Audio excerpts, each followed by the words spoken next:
प्रदेश के मथुरा जिले में बसा एक छोटा सा नगर, पर यह कोई साधारण नगर नहीं। यह वो भूमि है जहाँ ईश्वर ने स्वयं प्रेम का अर्थ सिखाया था। हाँ, यह है वृंदावन, जहाँ हर गली में राधे नाम की पुकार गूंजती है, जहाँ हवा भी श्याम का नाम लेकर बहती है और जहाँ हर धूल का कण भगवान श्री कृष्ण की लीला का साक्षी है। वृंदावन सिर्फ एक जगह नहीं, बल्कि एक भावना है, एक अनुभव है। यहाँ आकर इंसान ईश्वर को बाहर नहीं, बल्कि अपने भीतर महसूस करता है। रात के सन्नाटे में भी यहाँ कुछ न कुछ गूंजता रहता है। कभी बांसुरी की तान, कभी गोपियों की हंसी, कभी राधा की मृदुल पुकार। वृंदावन का इतिहास केवल ग्रंथों में नहीं, यह मिट्टी की हर परत में लिखा हुआ है। यहाँ निधिवन, सेवा कुंज, प्रेम सरोवर, यमुना तट और हर स्थान के पास कोई न कोई रहस्यमयी कथा है। इन्हीं पवित्र स्थलों में एक ऐसा मंदिर भी है जो न केवल अपनी भक्ति के लिए बल्कि अपने रहस्यों के लिए भी प्रसिद्ध है। वह है बांके बिहारी मंदिर। हर दिन हजारों भक्त वहां दर्शन के लिए पहुंचते हैं। मंदिर की दीवारों से टकराती मृदंग की ताल, हवा में घुला चंदन और फूलों का सुगंधित धुआं और बिहारी जी के दर्शन की वह एक झलक, जिसे पाने के लिए भक्त न जाने कितनी दूर से आते हैं। पर क्या आपने कभी सोचा, क्या यह मंदिर सिर्फ एक पूजा स्थल है या इसके भीतर कोई अनकहा छिपा रहस्य है? बांके बिहारी मंदिर में भगवान श्री कृष्ण स्वयं जीवित स्वरूप में विराजमान है। यहाँ उनका शरीर पत्थर का नहीं, बल्कि सजीव ऊर्जा का प्रतीक है। और इस मंदिर के नीचे एक ऐसा तहखाना है जिसका रहस्य आज तक कोई नहीं जान सका। रात के समय सन्नाटे के आसपास का वातावरण एकदम बदल जाता है। शहर की भीड़ भाड़ थम जाती है और हवा में एक अनोखी कंपन महसूस होती है। कई लोगों ने दावा किया है कि रात के तीसरे पहर जब मंदिर बंद हो जाता है तो भीतर से आती है एक मधुर बांसुरी की धुन, ऐसी धुन जो किसी भी इंसान के हृदय को मोह ले। वृंदावन के बुजुर्ग कहते हैं, यहाँ हर रात कुछ न कुछ होता है, कुछ ऐसा जिसे आंखें देख नहीं पाती पर आत्मा महसूस कर लेती है। रात्रि के समय भगवान स्वयं मंदिर से निकलकर निकुंज वन की ओर जाते हैं, जहाँ आज भी रासलीला होती है। राधा कृष्ण, गोपियां और अनंत प्रेम की वह धारा जो केवल भाग्यशाली ही अनुभव कर पाते हैं। ऐसा लगता है जैसे वृंदावन में समय थम गया हो। यहाँ आज भी वही अनुभूति है। कभी कोई गली से गुजरता है और अचानक हवा में राधे श्याम की मधुर ध्वनि सुनाई देती है। कभी कोई अकेला साधक ध्यान में बैठा होता है और उसकी आंखों से आंसू बहने लगते हैं, बिना कारण, बिना वजह, क्योंकि वृंदावन की ऊर्जा मनुष्य के मन को नहीं, उसकी आत्मा को छूती है। हर भक्त का विश्वास है कि भगवान कृष्ण यहाँ से कभी गए ही नहीं, वो आज भी वृंदावन में ही रहते हैं। कभी बिहारी जी के रूप में, कभी किसी बालक, किसी भिक्षु या किसी साधक के रूप में। और जब कोई सच्चे मन से उन्हें पुकारता है तो वे स्वयं उसके सामने किसी रूप में प्रकट होते हैं। परंतु इस भूमि में एक रहस्य ऐसा है जो हर भक्त के मन में जिज्ञासा जगाता है। कहा जाता है बांके बिहारी मंदिर के नीचे का तहखाना ऐसा स्थान है जहाँ ईश्वरीय ऊर्जा बंद है। वहां से आती है वो कंपन, वो धुन जिसे केवल निर्मल हृदय ही सुन सकता है। वहां छिपा है एक ऐसा रहस्य जिसे कोई जान नहीं पाया, पर जिसने महसूस किया वो जीवन भर उस अनुभव को भूल नहीं पाया। हर साल लाखों श्रद्धालु मंदिर आते हैं, वो बिहारी जी के दर्शन करते हैं, पर किसी को अंदाजा नहीं होता उनके चरणों के नीचे क्या छिपा है। वहाँ क्या ऐसी शक्ति है जो आज तक बंद है? क्या वहाँ कोई अलौकिक मूर्ति है या फिर वहाँ चल रही कोई नित्य लीला जिसे केवल साक्षात्कार की शक्ति रखने वाला ही देख सकता है? यह भूमि स्वयं जीवित है। यहाँ हर मंदिर बोलता है, हर दीपक जलता है और हर श्वास में श्री कृष्ण का नाम है। बांके बिहारी मंदिर के तहखाने का रहस्य भी इस भूमि की उसी जीवंतता का हिस्सा है। यहाँ कोई अंधकार में कोना नहीं, बल्कि शायद वह स्थान है जहाँ भगवान स्वयं विश्राम करते हैं। वृंदावन केवल देखा नहीं जाता, वृंदावन महसूस किया जाता है। यहाँ ईश्वर दर्शन नहीं देते, बल्कि आत्मा में उतर जाते हैं। शायद बांके बिहारी मंदिर का हर पत्थर, हर दीवार मानो कह रही हो, यहाँ कुछ है जो आंखों से नहीं, सिर्फ प्रेम से देखा जा सकता है। कहा जाता है कि जब संसार अंधकार में डूब जाता है तो कोई न कोई संत, कोई महापुरुष ईश्वरीय ज्योति लेकर इस धरती पर आता है। ऐसा ही एक दिव्य पुरुष 500 साल पहले वृंदावन की भूमि पर अवतरित हुआ, जिसे संसार जानता है स्वामी हरिदास के नाम से। स्वामी हरिदास का जन्म 16वीं शताब्दी में हुआ था। वो संत, कवि, संगीतज्ञ और सिद्ध योगी थे। उनके भजनों में सिर्फ शब्द नहीं, बल्कि राधा कृष्ण की लीला की झलक थी। उनका जन्म राधा रानी की ही भूमि सेवा कुंज क्षेत्र में हुआ था। बचपन से ही उनमें एक अलौकिक आकर्षण था। कभी वे घंटों बांसुरी बजाते, कभी वृक्षों की छाया में बैठकर ध्यान लगाते। लोग कहते थे, यह साधारण बालक नहीं, इसमें स्वयं कृष्ण की छवि है। स्वामी हरिदास गुरु परंपरा के निम्बार्क संप्रदाय से थे। उन्होंने कभी धन, नाम या प्रसिद्धि की इच्छा नहीं रखी। उनका एक ही लक्ष्य था, राधा कृष्ण के दिव्य प्रेम का अनुभव करना। वे रोज निकुंज वन में साधना करते।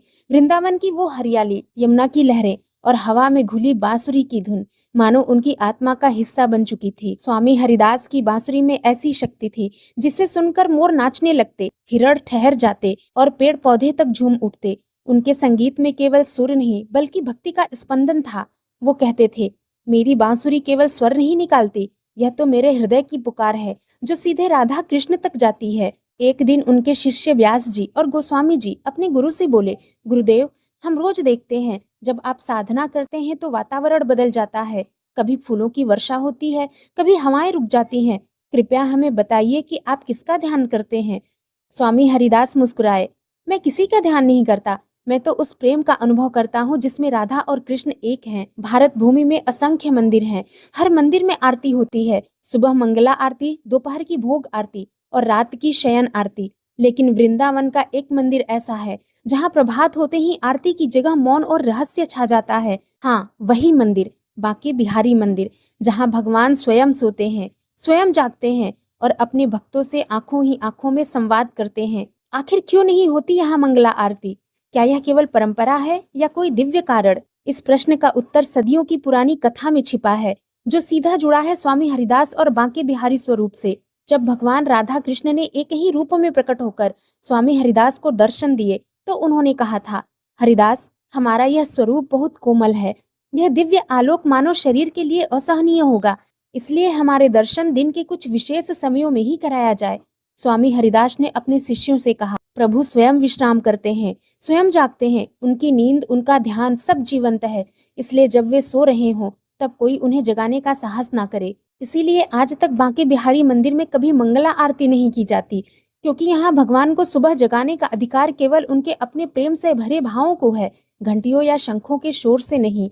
भक्त कहते हैं, बिहारी जी रात में स्वयं शयन करते हैं, सुबह अपनी इच्छा से जागते हैं। कई बार पुजारी बताते हैं, सुबह मंदिर खुलने से पहले भीतर से बांसुरी की धुन सुनाई देती है, जैसे प्रभु स्वयं कह रहे हों, मैं जाग चुका हूँ, अब मेरे भक्तों को बुलाओ। मंदिर में जब पट खुलते हैं तो हर भक्त का हृदय धड़क उठता है, क्योंकि यहाँ मूर्ति नहीं बल्कि जीवंत उपस्थिति का अनुभव होता है। बांके बिहारी की आंखें ऐसी हैं जैसे अभी अभी मुस्कुराई हो, उनके होठों की रेखा ऐसी मानो कुछ कह रही हो, और उनके चरणों से एक दिव्य गंध उठती है जो केवल वहां खड़े व्यक्ति ही महसूस कर सकते हैं। कई भक्तों के अनुभव बताते हैं, जब वे भगवान को देखते हैं तो उन्हें लगता है जैसे बिहारी जी ने पलक झपकाई हो। शास्त्रों में कहा गया है, यत्र भक्तः तत्र भगवान, जहाँ सच्ची भक्ति होती है वहाँ भगवान साकार रूप में प्रकट हो जाते हैं।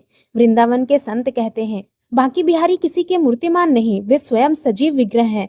इसलिए उनके मंदिर की हर परंपरा उनकी इच्छा से संचालित होती है। यहाँ एक और रहस्य है, मंदिर में जब भगवान के दर्शन होते हैं तो हर कुछ सेकंड में पर्दा खींचा जाता है। लोग कहते हैं, यदि पर्दा लगातार खुला रहे तो बिहारी जी का दिव्य तेज कई भक्तों के लिए असहनीय हो सकता है। कुछ ऐसी घटनाएं दर्ज हैं जहां भक्त भाव विभोर होकर मूर्छित हो गए और कुछ तो बेहोश होकर गिर पड़े। इसलिए यहाँ दर्शन क्षणिक है, जैसे स्वयं प्रेम की झलक जो पल भर के लिए आती है और आत्मा को हिला देती है। मंदिर में प्रवेश करने पर आप देखेंगे कि वहाँ कोई आरती की घंटियां नहीं, कोई तेज शोर नहीं, बस एक मधुर शांति से भरा वातावरण है, जैसे स्वयं कृष्ण वहाँ विश्राम कर रहे हों। बांके बिहारी मंदिर का दर्शन मन को झकझोर देता है, क्योंकि वहाँ भक्ति नहीं बल्कि जीवंत उपस्थिति का एहसास होता है। कितने ही भक्त प्रतिदिन वहां जाते हैं, पर हर व्यक्ति को बिहारी जी अलग दिखाई देते हैं। किसी को मुस्कुराते हुए, किसी को गंभीर, किसी को जैसे आंखों से आशीर्वाद देते हुए। यह वही रहस्य है जो आज तक विज्ञान नहीं समझ पाया कि एक ही मूर्ति हर भक्त के भाव के अनुसार क्यों रूप बदलती है। कहते हैं, जो बिहारी जी के दर्शन करता है उसका मन कुछ पल के लिए रुक जाता है। समय, तर्क और संसार की सीमाएं मिट जाती हैं। वो क्षण केवल प्रेम और उपस्थिति का होता है। यही कारण है कि स्वामी हरिदास ने आदेश दिया था, बिहारी जी को दिन में केवल उतना ही दिखाया जाए जितना भक्त का हृदय संभाल सके। इस संबंध में एक और कथा प्रचलित है। एक बार कुछ भक्तों ने आग्रह किया, महाराज, हम चाहते हैं कि बिहारी जी की मंगला आरती भी हो जैसे बाकी मंदिरों में होती है। तब एक वृद्ध संत बोले, बालक, एक बार प्रयास किया गया था। सुबह सुबह मंगला आरती के लिए मंदिर खोला गया और जैसे ही पुजारी ने दिया जलाया, अंदर से इतनी तीव्र रोशनी निकली कि सबकी आंखें चकाचौंध हो गई। पुजारी मूर्छित होकर गिर पड़ा। तब से आज तक किसी ने बिहारी जी को जगाने का साहस नहीं किया। यह कथा चाहे आस्था हो या अनुभव, पर हर भक्त मानता है बिहारी जी की लीला मानव समझ से परे है। जैसे वो जीवित हों, हर दिन नए वस्त्र पहनते हैं, नई साज सज्जा होती है। कभी कभी पुजारी बताते हैं, सुबह जब मंदिर खोला जाता है तो वस्त्रों पर हल्की सिलवटें होती हैं, जैसे किसी ने सचमुच रात्रि में विश्राम किया हो। रात्रि में जब मंदिर के द्वार बंद हो जाते हैं तो भी कुछ अदृश्य हलचल वहां बनी रहती है। कई लोगों ने महसूस किया, अंदर से बांसुरी की मंद ध्वनि आती है, कभी गुलाब की महक, कभी चमेली की खुशबू फैल जाती है बिना किसी कारण। क्या यह भगवान की उपस्थिति का संकेत है या स्वामी हरिदास की आत्मा की साधना का प्रभाव? लेकिन एक बात तय है, बांके बिहारी मंदिर में हर वस्तु, हर दीवार, हर पत्थर जीवंत ऊर्जा से भरा है। यह मंदिर केवल पूजा स्थल नहीं, बल्कि चेतना का केंद्र है, जहाँ भगवान केवल पूजे नहीं जाते, बल्कि महसूस किए जाते हैं। इसलिए यहाँ न घंटियां बजती हैं, न सुबह जगाने की आरती होती है, क्योंकि बिहारी जी को किसी बाहरी आह्वान की आवश्यकता नहीं। वे प्रेम से जागते हैं, भक्ति से मुस्कुराते हैं और भाव से प्रकट होते हैं। यह मंदिर सिखाता है, भक्ति केवल कर्म कांड नहीं, बल्कि आत्मा की अनुभूति है। यहाँ आरती की नहीं, अनुभव की शुरुआत होती है। शायद यही वजह है कि जो एक बार बिहारी जी के दर्शन करता है, वो जीवन भर उस मुस्कान को भूल नहीं पाता, क्योंकि वह मुस्कान किसी मूर्ति की नहीं, स्वयं भगवान की है। बांके बिहारी मंदिर का तहखाना केवल एक रहस्य नहीं, वो जीवित भक्ति का केंद्र है। वहाँ की हवा, वहाँ की ऊर्जा और वहाँ की मौन बांसुरी की गूंज आज भी कहती है, जहाँ प्रेम है वहाँ भगवान है, जहाँ भक्ति है वहाँ अमरता है। वो तहखाना चाहे बंद हो या खुला हो, पर उसका प्रकाश आज भी हर भक्त के हृदय में जलता है। बांके बिहारी मंदिर के दर्शन की अनोखी परंपरा। कई वर्षों तक इस बात को कोई नहीं जानता था, परंतु अंग्रेजी हुकूमत के दौर में एक ब्रिटिश अधिकारी ने वृंदावन के मंदिरों की संपत्ति का सर्वे कराने का आदेश दिया। वह पहुंचा बांके बिहारी मंदिर। उसने पुजारियों से कहा, मैं पूरे मंदिर का नक्शा बनवाऊंगा, यहाँ कोई गुप्त स्थान तो नहीं? पुजारियों ने कहा, साहब यहाँ कुछ नहीं जो आप देख सके, कृपया तहखाने की ओर मत जाइए। पर अधिकारी ने जिद की। वह अपने गार्ड के साथ नीचे उतर गया। जैसे ही उसने नीचे कदम रखा, ठंडी हवा का एक झोंका आया और बांसुरी की हल्की आवाज गूंज उठी। दीवारों पर मोर और गोपियों की आकृतियां उभर आईं, जो मानो जीवंत होकर नाच रही हो। कुछ सेकंड में वह व्यक्ति चिल्लाया, कोई है वहां, कोई चल रहा है। गार्ड भागे, पर अंदर कुछ नहीं था, सिर्फ दीवारों पर बांसुरी की गूंज और हवा में मक्खन मिश्री की खुशबू। मंदिर के महंत परिवार के बुजुर्ग कहते हैं, उस दिन के बाद से तहखाने का द्वार सदा के लिए बंद कर दिया गया। किसी को वहां जाने की अनुमति नहीं दी गई। अब केवल एक जालीदार खिड़की है, जहां से हर रात दीपक की लौ झिलमिलाती है। अब केवल एक जालीदार खिड़की है, जहां से हर रात दीपक की लौ झिलमिलाती है। किसने जलाया, कब जलती है, किसी को पता नहीं। कई बार रात में वहां से बांसुरी की धुनें आती हैं और कभी कभी पायल की झंकार सुनाई देती है। कुछ साधक जिन्होंने ध्यान से उस दिशा की ओर देखा, उन्होंने कहा, वहां कोई है जो भक्ति में डूबकर आज भी रास रचा रहा है। कुछ संत इस तहखाने को केवल भौतिक स्थान नहीं, बल्कि अंतर जगत का द्वार मानते हैं। वहां पर ऊर्जा वास करती है, जहां भौतिक और दिव्य जगत की सीमाएं मिट जाती हैं। वहां प्रवेश करने वाला व्यक्ति यदि तैयार न हो तो उसकी चेतना संभल नहीं पाती। इसलिए वहां का दरवाजा कभी खोला नहीं गया। एक ऐसा रहस्य है जो विश्वास से जुड़ा है और जिसे देखने के लिए आंखें नहीं, आत्मा चाहिए। कई दशक पहले एक नवयुवक सेवक मंदिर की सफाई कर रहा था। उसे तहखाने के पास रखे दीपक को जलाने को कहा गया। वह नीचे गया और कुछ देर तक गायब रहा।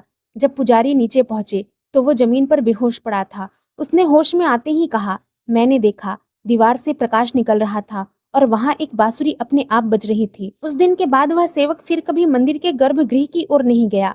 कहा जाता है, जहाँ रहस्य है वहीं राधे कृष्ण की लीला है। बांके बिहारी मंदिर का तहखाना सिर्फ एक बंद कक्ष नहीं, बल्कि भक्ति और अदृश्य चेतना का संगम स्थल है। हर रात वहां दीपक की लौ जलती है, हर सुबह उसके चारों ओर हल्की पुष्प सुगंध फैलती है। कोई नहीं जानता ये किसकी लीला है, पर सब मानते हैं वो स्वयं बिहारी जी की उपस्थिति का संकेत है। वृंदावन, जहाँ हर पत्थर, हर दीवार और हर हवा के झोंके में भगवान की लीला बसती है। बांके बिहारी मंदिर का तहखाना जो सदियों से बंद है। मंदिर का तहखाना केवल मिट्टी और ईंट का नहीं है, यह विशेष तकनीक और वास्तु के अनुसार निर्मित किया गया था।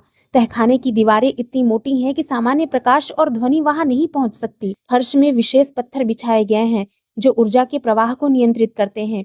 कई गुप्त सुरंगें और मार्ग हैं जो केवल अनुभवी पुजारियों और साधकों को पता है। स्वामी हरिदास जी की आध्यात्मिक और वास्तुशास्त्रीय समझ पर आधारित है, इसलिए तहखाने में जाने की कोशिश करने वाले लोग अक्सर अस्थायी भ्रम और चकाचौंध का अनुभव करते हैं। भौतिक संरचना के अलावा तहखाने में एक अदृश्य ऊर्जा प्रणाली है।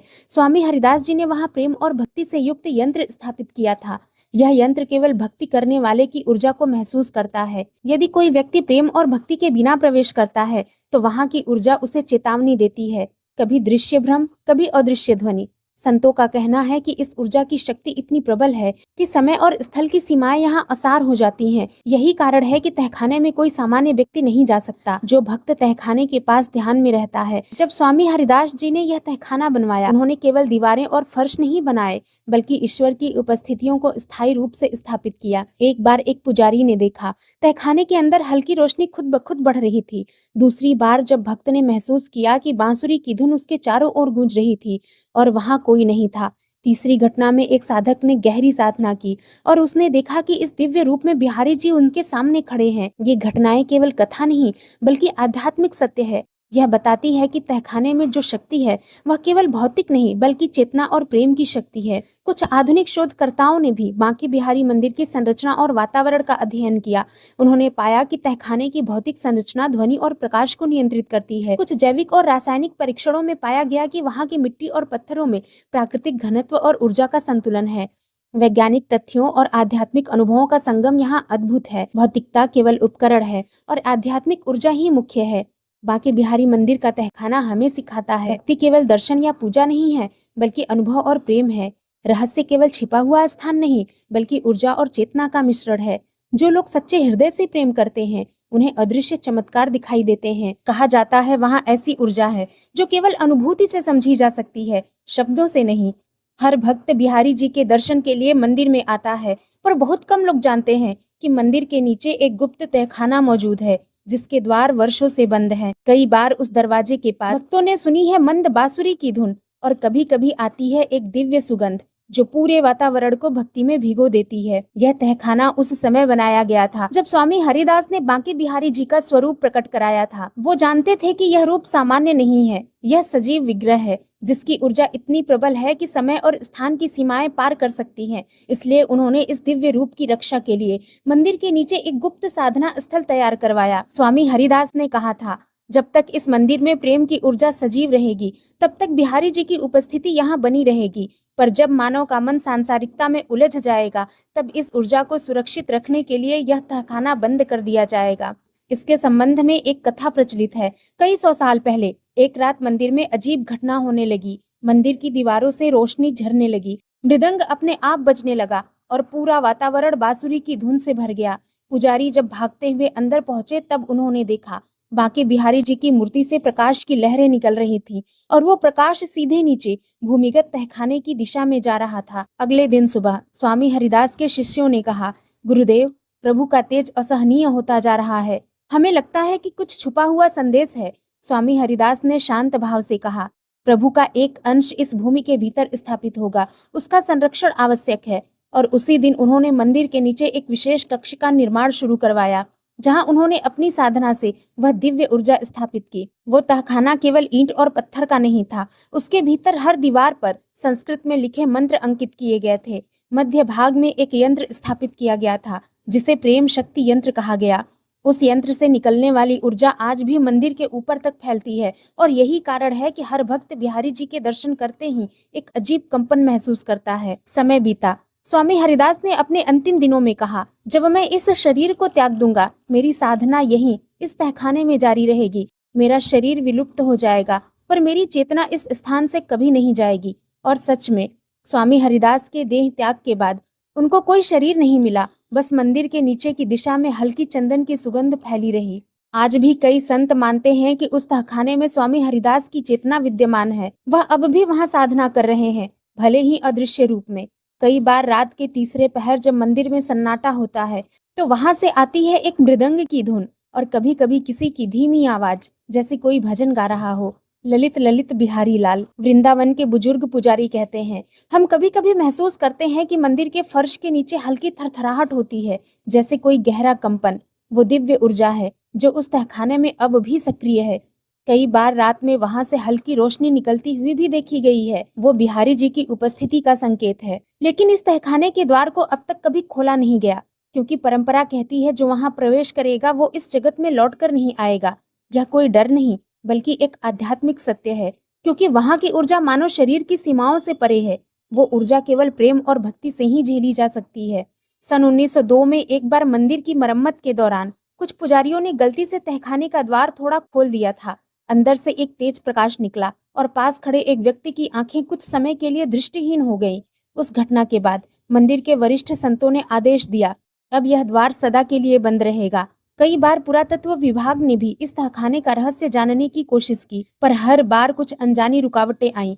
कभी अचानक उपकरण बंद हो गए, कभी कैमरों ने काम करना छोड़ दिया और कभी रहस्यमयी गंध ने सभी को बाहर निकलने पर मजबूर कर दिया। अंततः ये निर्णय लिया गया, जहाँ भक्ति है वहाँ विज्ञान की सीमाएं हैं। उस तहखाने को जैसा है वैसा ही रहने दो। कहा जाता है कि वो तहखाना अब भी सक्रिय है। हर पूर्णिमा और एकादशी की रात को उसके नीचे से हल्की ऊर्जा की लहरें निकलती हैं, जो मंदिर के गर्भगृह तक पहुंचती हैं। उसी से बिहारी जी की मूर्ति में जीवंतता बनी रहती है। शायद यही कारण है कि इस मंदिर के बिहारी जी आज भी सांस लेते हुए प्रतीत होते हैं। तहखाने की दीवारों के पीछे कई रहस्य छिपे हैं। स्वामी हरिदास की साधना, उनके प्रेम यंत्र की शक्ति और वह प्रकाश जो कभी बुझा नहीं। कई संत कहते हैं वो स्थान केवल उसी के लिए खुलेगा जो पूर्ण प्रेम से, पूर्ण भक्ति से स्वयं को खो देंगे, क्योंकि वहां जाना मतलब ईश्वर में विलीन हो जाना।